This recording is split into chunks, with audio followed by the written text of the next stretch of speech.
और कंबोडिया दोनों ने एक दूसरे पर संघर्ष शुरू करने का आरोप लगाया है।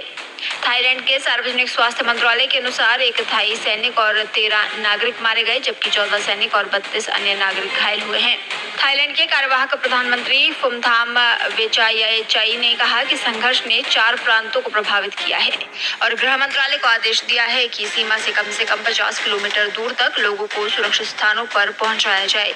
कंबोडिया के रक्षा मंत्रालय की प्रवक्ता माली सोचेता ने कहा कि कंबोडिया को थाई धमकियों के खिलाफ अपनी सीमा की रक्षा करनी पड़ी। उन्होंने दावा किया कि कंबोडियाई हमले केवल सैन्य ठिकानों पर केंद्रित हैं। कंबोडियाई प्रधानमंत्री हुन मानेट ने संयुक्त राष्ट्र सुरक्षा परिषद को पत्र लिखकर थाई आक्रमण को रोकने के लिए आपात बैठक बुलाने की मांग की। यूएन ने शुक्रवार को न्यूयॉर्क में एक बंद बैठक निर्धारित की है। संघर्ष से पहले ही दोनों देशों के रिश्ते बिगड़ चुके थे। थाईलैंड ने कंबोडिया पर आरोप लगाया कि सीमा पर जो लैंडमाइन फटा वो नया लगाया गया था और रूसी तकनीक का था, जो थाई सेना द्वारा इस्तेमाल नहीं होता।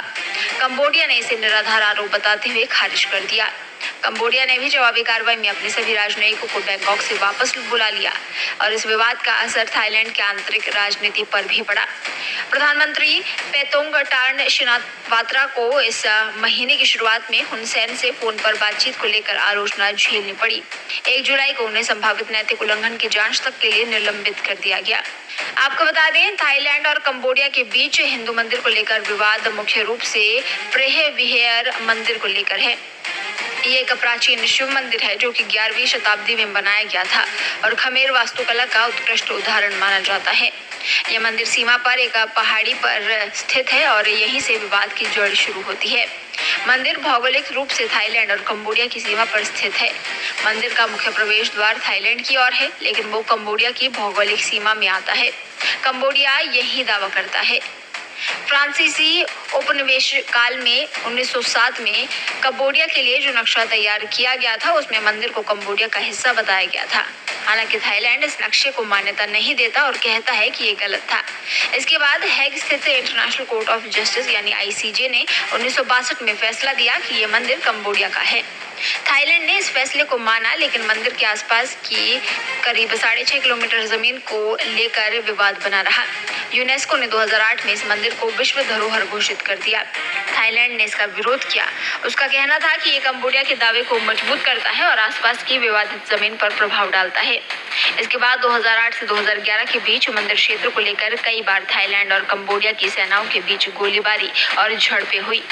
2011 की झड़पों में कई सैनिक मारे गए और हजारों ग्रामीणों को सीमा से हटना पड़ा। थाईलैंड और कंबोडिया के बीच 800 किलोमीटर लंबी सीमा पर दशकों से विवाद चलता आ रहा है, जो समय समय पर उभरता रहा है। हालांकि हथियारों का इस्तेमाल बहुत कम हुआ।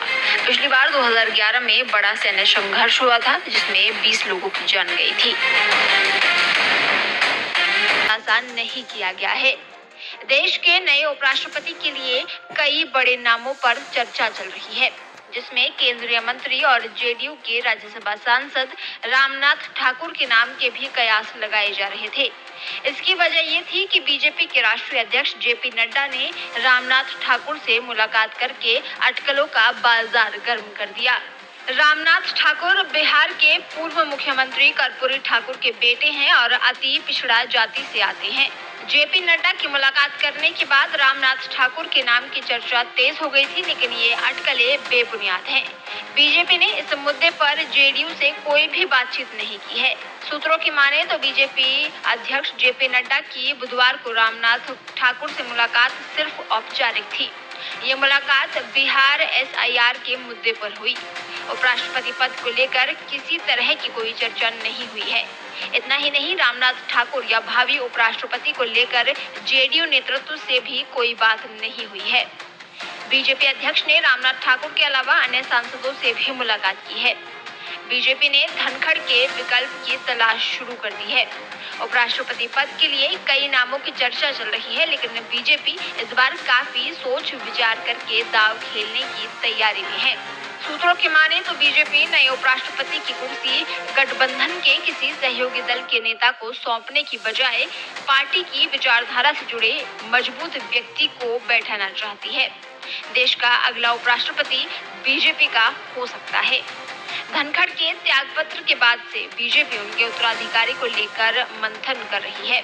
कहा जा रहा है कि धनखड़ जैसे किसी राज्यपाल या संगठन का कोई मझा हुआ नेता या किसी केंद्रीय मंत्री को ये जिम्मेदारी दी जा सकती है। बीजेपी के पास ऐसे नेताओं की पूरी फौज है जो पार्टी कैडर से निकले हुए नेता हैं। जगदीप धनखड़ के पहले उपराष्ट्रपति एम वेंकैया नायडू थे, जो बीजेपी के अध्यक्ष और पीएम मोदी की कैबिनेट में मंत्री रह चुके हैं। नायडू को 2017 में उपराष्ट्रपति पद के लिए चुना गया था। बीजेपी के एक नेता ने कहा कि हम अभी इस कवायद में जुटे हैं। मेरा मानना है कि पार्टी किसी एक व्यक्ति को चुनेगी जो दमदार व्यक्तित्व और निर्विवादित छवि वाला हो। उन्होंने संकेत दिया कि किसी वरिष्ठ नेता को पार्टी इसके लिए प्राथमिकता दे सकती है। बीजेपी पूरी तरह से मन बना चुकी है कि इस बार उपराष्ट्रपति की कुर्सी पार्टी बैकग्राउंड वाले नेता को सौंपनी है। आपको बता दें, बीजेपी की अगुवाई वाले एनडीए का लोकसभा और राज्यसभा में पर्याप्त संख्या बल है, लिहाजा मोदी सरकार के लिए अपना उपराष्ट्रपति चुनने में कोई दिक्कत नहीं होने वाली है। लोकसभा और राज्यसभा की कुल मौजूदा सदस्य संख्या को देखें तो कुल 782 सदस्यों में से राज्य के पास 422 सदस्यों का बहुमत है, जबकि नए उपराष्ट्रपति पद के लिए निर्वाचित होने वाले व्यक्ति के लिए 394 सदस्यों का समर्थन जरूरी होगा।